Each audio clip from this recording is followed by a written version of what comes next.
Hello, Northwest Georgia, and welcome to your weather on North Georgia Television. It was a windy night with scattered showers, starting out around 65 with diminishing showers this morning. Then conditions vary greatly around the region, mostly cloudy and widely scattered thunderstorms throughout the afternoon.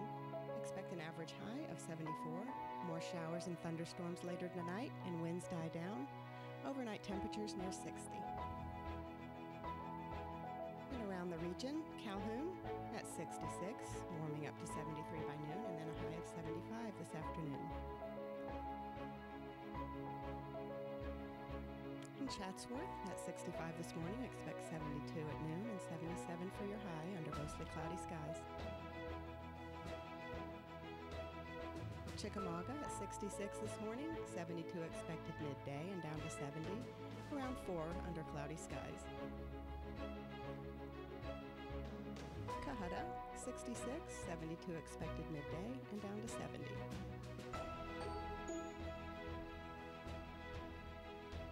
And Dalton, 66 as well overnight, 72 midday and mostly cloudy and up to 74. Fairmount at 66 early this morning, cloudy skies and a noon temp of 74 and an area high of 78. Fort Oglethorpe, also at 66, 72 for the high, and then down to 69 later this afternoon.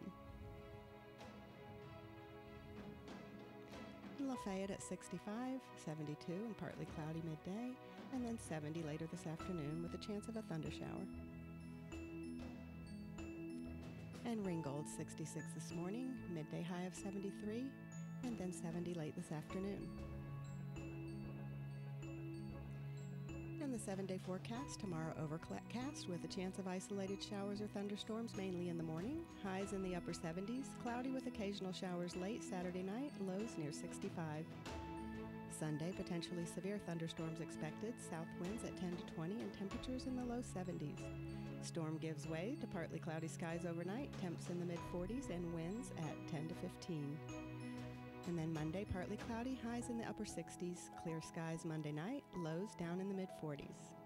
Tuesday, partly cloudy, temps in the upper 70s, winds light and variable. Cloudy overnight with temps in the low 50s. And Wednesday, cloudy morning, highs in the 70s.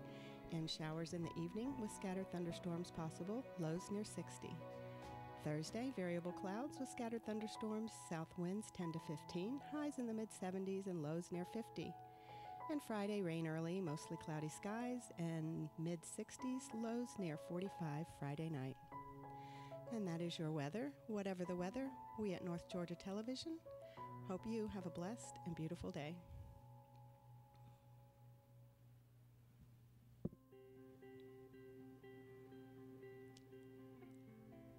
And now for your area obituaries.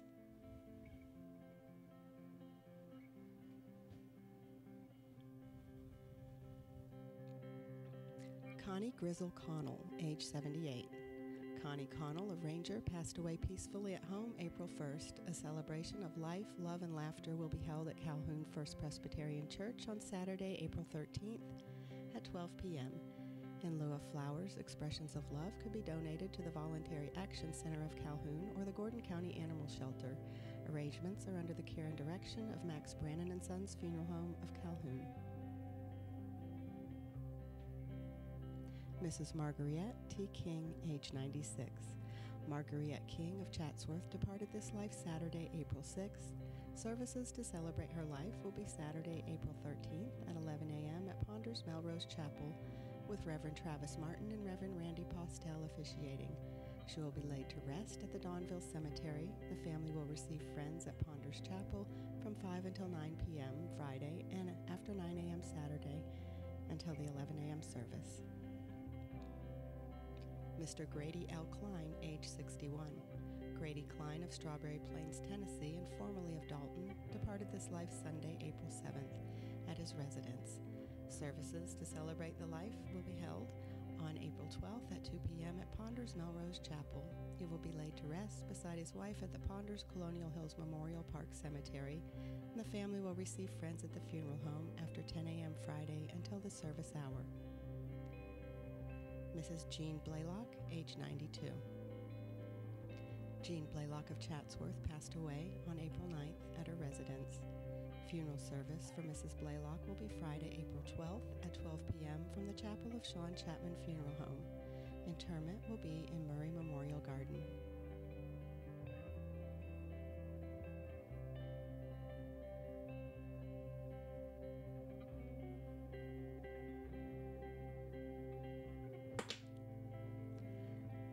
Mr. Earl Franklin Epps, Sr., age 75.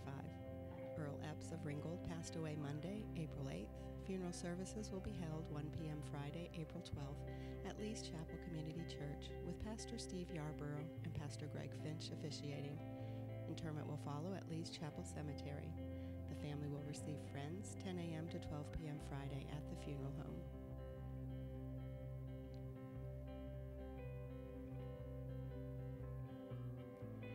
Mr. John J.L. Robinson, age 86.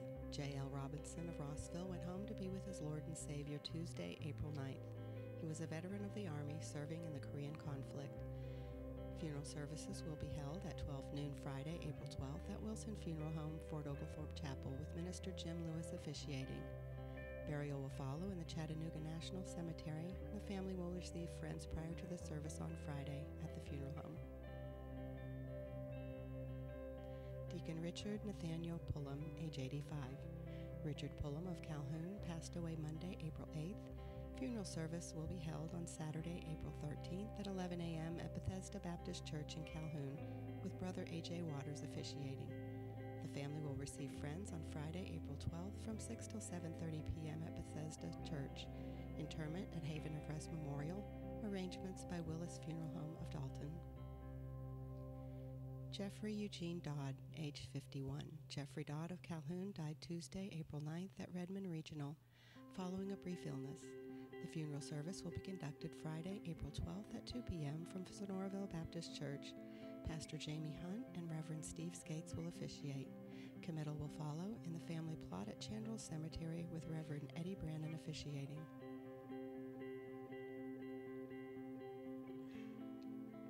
Pam Guess, age 60. Pam Guess of Rocky Face passed away Wednesday, April 10th at Hamilton Medical Center. The funeral service to honor the life of Mrs. Pam Guess will be held Friday, April 12th at 2 p.m. at the Rocky Face Chapel of Julian Peoples Funeral Home with Reverend Tat Coley, Bill Kenny, and Reverend Daniel Addis officiating.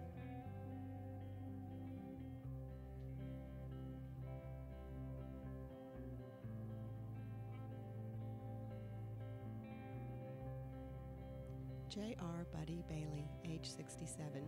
Buddy Bailey of Tunnel Hill passed away Tuesday, April 9th at his home. Funeral services to celebrate the life of J.R. Bailey will be at 2 p.m. Friday, April 12th from the Chapel of Jones Funeral Home of Tunnel Hill with Reverend David Nix officiating. Burial will be in Gordy Memorial Gardens.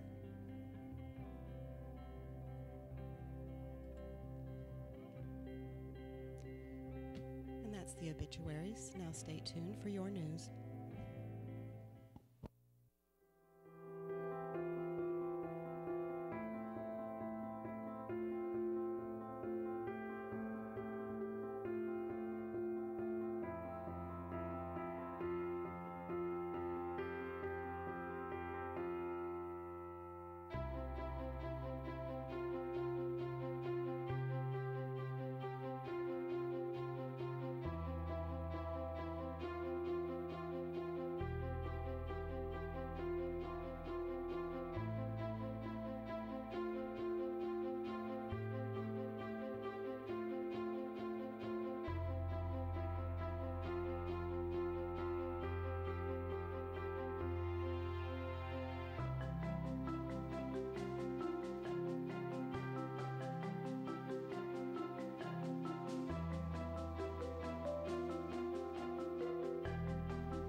morning. Welcome to WDNN. My name is Adam Scott.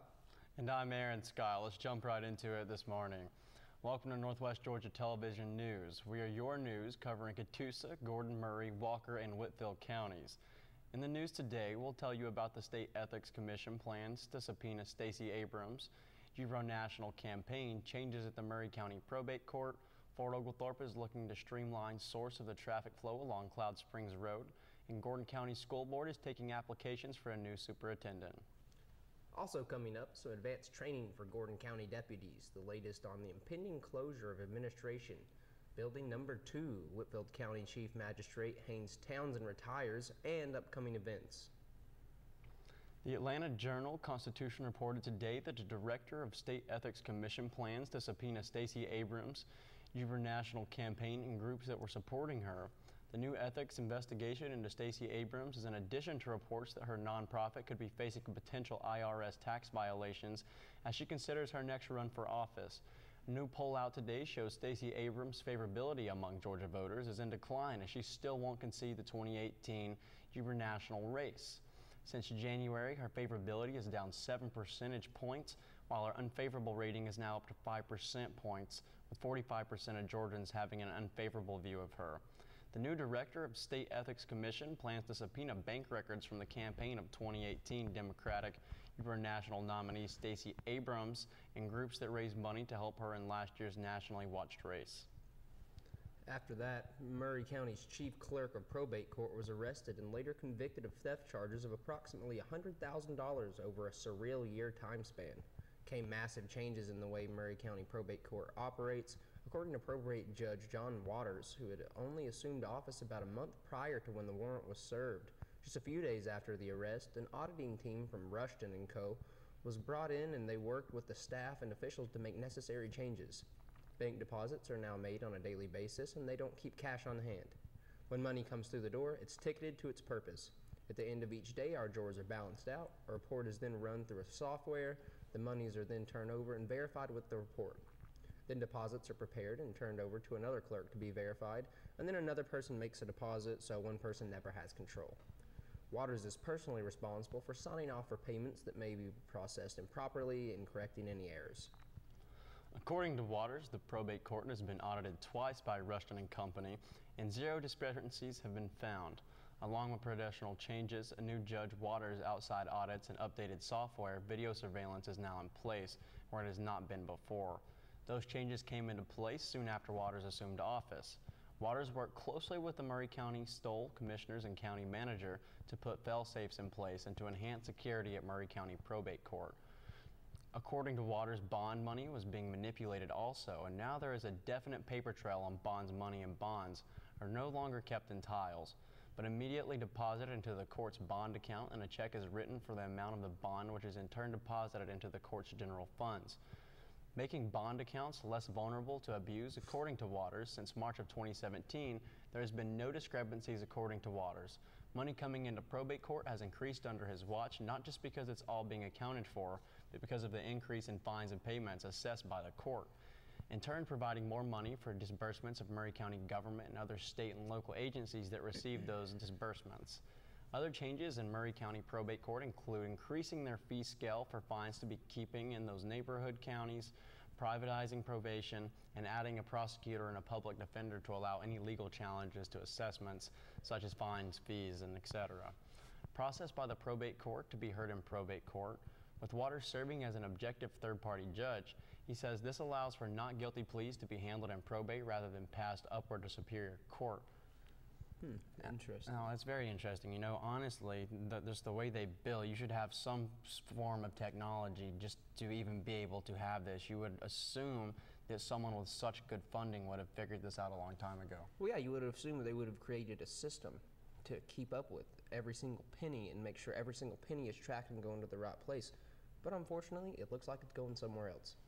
Next up, the city of Fort Oglethorpe is looking to streamline some of the traffic flow along Cloud Springs Road by requesting that Georgia Department of Transportation eliminate left-hand turns at Westside Drive. During the March 25th City Council meeting, City Manager Jennifer Payne-Simpkins explained the city's thought process regarding the traffic in that area. Payne-Simpkins said they are requesting to send a letter to GDOT requesting a no left turn going eastbound on SR 146, Cloud Springs Road on the West Side Drive. Currently, there are no traffic control devices at this intersection. Thank you guys for tuning in, and we'll be right back.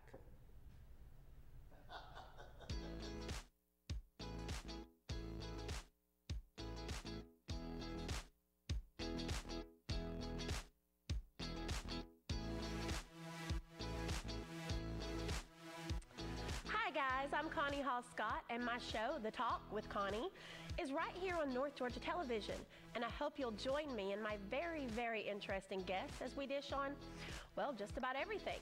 Meet local and regional entertainers, newsmakers, motivators, and all kinds of ordinary people doing extraordinary things. Enjoy man-on-the-street interviews, hot topic discussions, and even the occasional game or prank. It's all about community and getting to know each other.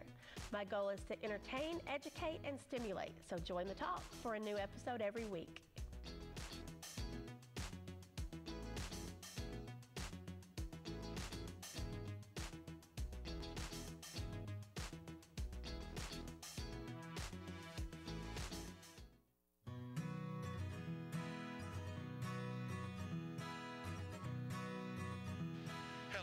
This is Donnie Worley down at Powell's Town Square Cafe in the heart of historic downtown Dalton, Georgia. We're here at 116 West King Street, where Powell's Country Kitchen was located for over 40 years. We want to thank all our family and friends and wonderful, wonderful guests for coming down and supporting us this last year, and invite you to come down and check out some of our new menu items and specials and our wonderful specials every week for the month of March to celebrate our 1-year anniversary. Thank you again, and come down and enjoy a little fellowship and some of the fine programming on North Georgia Television, always playing on our TV here to support all our local businesses.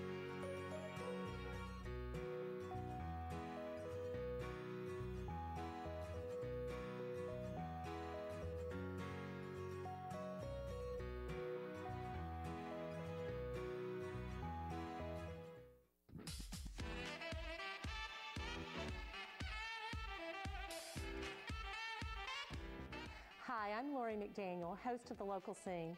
We've all heard it a million times. There's nothing to do around here. Well, The Local Scene exists to prove that statement wrong. We promote events, festivals, fundraisers, and exciting news about what's going on in Northwest Georgia.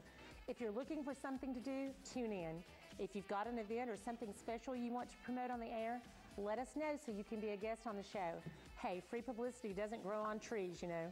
If you'd like to be on The Local Scene, please email WDNN at info@WDNNTV.com with the subject line, The Local Scene, or call us at 706-278-9713. Nothing to do, as if.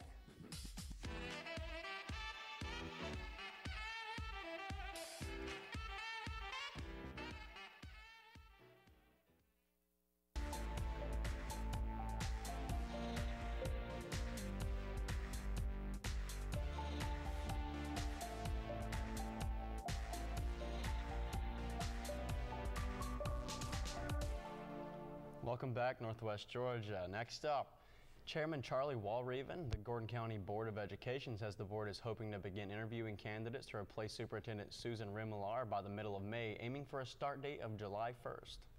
Though originally planning to retire when her contract ended June of 2020, Rimler announced her altered plans during Monday's Board of Education meeting. With Rimler's retirement now just 3 months away, the district is starting to accept applications for superintendent who would oversee more than 6,600 students and 824 staff members. The board released the application link on Tuesday for those interested in the position, saying the deadline to apply is April 23rd. Walraven said the 2-week period was primarily chosen because the board was on a significant time crunch. Adding that 2 weeks should provide enough time for interested candidates to apply. As far as qualifications, Walraven said the application lists out what the board is looking for: someone with a specialist degree, leadership background, and extensive experience in education.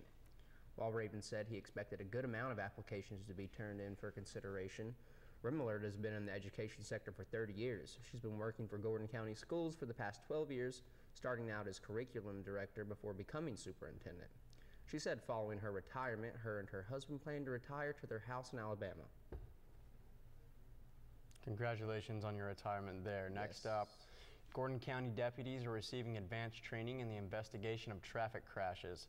This training includes aspects of speed calculation, collection and preservation of physical evidence, evaluation of contributing factors, and report preparation.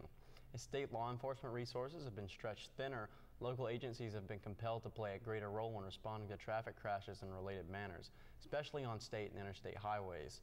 Last quarter, the Sheriff's Office responded to 1,078 calls on Interstate 75. Deputies also investigate on average between 30 and 40 automobile crashes each month. All the advanced training is conducted on site at the Sheriff's Office under the supervision of Sheriff's training staff instructors. In the light of the ongoing problems necessitating the impending closure of Administration Building Number 2, several Whitfield County offices will soon be changing the locations where they serve the public. With voters turning down the March 19th SPLOST that would have provided funds to construct 2 new administrative buildings for county offices, the Board of Commissioners has developed a temporary alternative plan. The board voted 4-0 in a special called meeting on Thursday to execute a 2-year lease for office space on the top 3 floors of the Wells Fargo Bank at 201 South Hamilton Street. County Administration, Engineering, Information, Technology, Finance, Human Resources, and Public Relations offices will move to the 4th and 5th floors.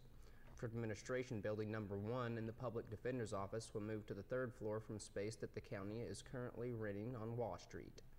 Each floor is a little more than 6,000 square feet and will not require any major remodeling. Employees and the public will have access to the county offices from the Wells Fargo parking deck from Hamilton Street.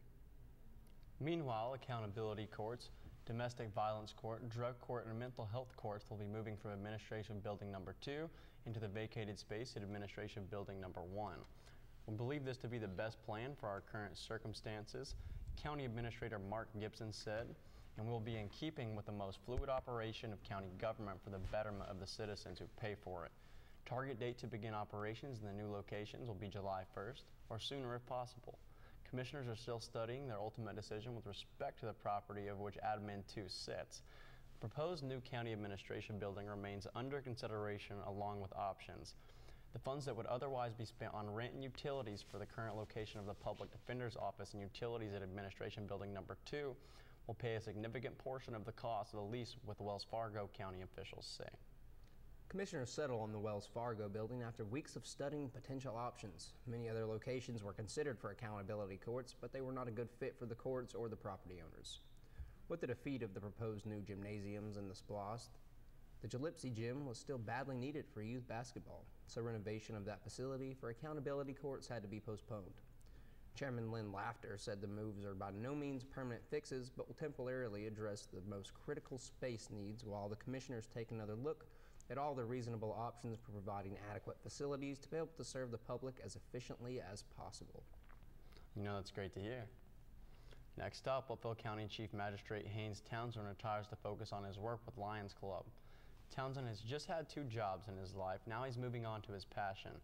Townsend says his first job was in the hardware and building supply business at Franker Hardware in downtown Dalton, where he worked for several years before beginning his second job as a magistrate judge. At the end of March, that second job came to a close when he retired as Chief Magistrate of the Whitfield County Magistrate Court. Now he can focus his full attention on his lifelong philanthropic events with Lions Club. At a retirement reception given in his honor March 29th at the Whitfield County Courthouse, he said he had a wonderful career here, and it has been a pleasure to work with these folks in his office, and he said it's both a little bit intimidating and a little bit exciting to be thinking about retiring. Townsend will have plenty of time to keep himself busy in his retirement. He's been a member of the Lions Club for the past 40 years and is serving as 2nd International Vice President. In this role, he will travel all around the globe and visit Lions Clubs.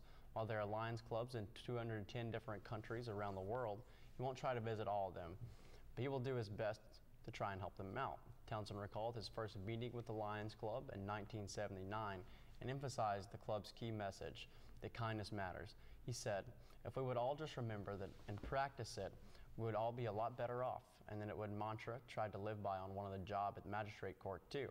Townsend says he appreciates all the support he's been giving during his time with the court, and he is proud to have had a good working relationship with all the areas of county government. He thanked the Superior Court and all the other classes of court and the Commissioner's Office for that. He said that he hopes that things will continue to run well and go through seamlessly smooth as this transition occurs. The 4 Superior Court judges, William T. Boyette, Scott Minter, Sidney Boris, and Jim Wilbanks, have named 3 people to magistrate court posts. They selected current magistrate judge Chris Griffin to fill Towns' unexpired term as chief magistrate, named Thomas Lee Phillips II to fill Griffin's unexpired term, and choose Rodney "Rod" Weaver to fill the unexpired term of Shayna Vineyard, who resigned in February. Phillips, a captain with the Dalton Police Department, has been with the department since 1988 and also served 10 years with the U.S. Marine Corps Reserve. He is a graduate of the National FBI Academy. Weaver served for 25 years with the Georgia Department of Corrections as a counselor, probation officer, and an administrator. He has a bachelor's degree from Georgia State University and a Master of Divinity degree from the Interdenominational Theological Center. He is an ordained Methodist minister. The appointments of Griffin and Phillips took effect April 1st and the appointment of Weaver on April 2nd. All 3 terms will end on December 31st, 2020. Magistrate Court heard more than 14,000 cases last year, and a judge is on call 24 hours a day to handle arrest and search warrants for law enforcement. The court hears a variety of cases, including evictions, civil disputes of up to $15,000, violations of county ordinances, and some misdemeanor crimes. The judge also handles first appearances, hearings in which defendants are informed of the charges against them and can make a plea or be referred to Superior Court. Depending on the severity of the charges statewide, Magistrate Court deals with more than 1 million cases each year. Wow, that's a hefty set of cases on hand. No, it really is a hefty set of cases. And as we're tuning out here, everyone, I just want to remind everybody that Uber is going public pretty soon, the largest technology stock in the world, so keep your hands in that, along with Wayo with Google, and that's going to also change the platform. Yep, sounds great. Sounds great. Well, thank you for tuning in today. I'm Aaron Scott. And I'm Adam Scott, and remember, guys, Stay classy.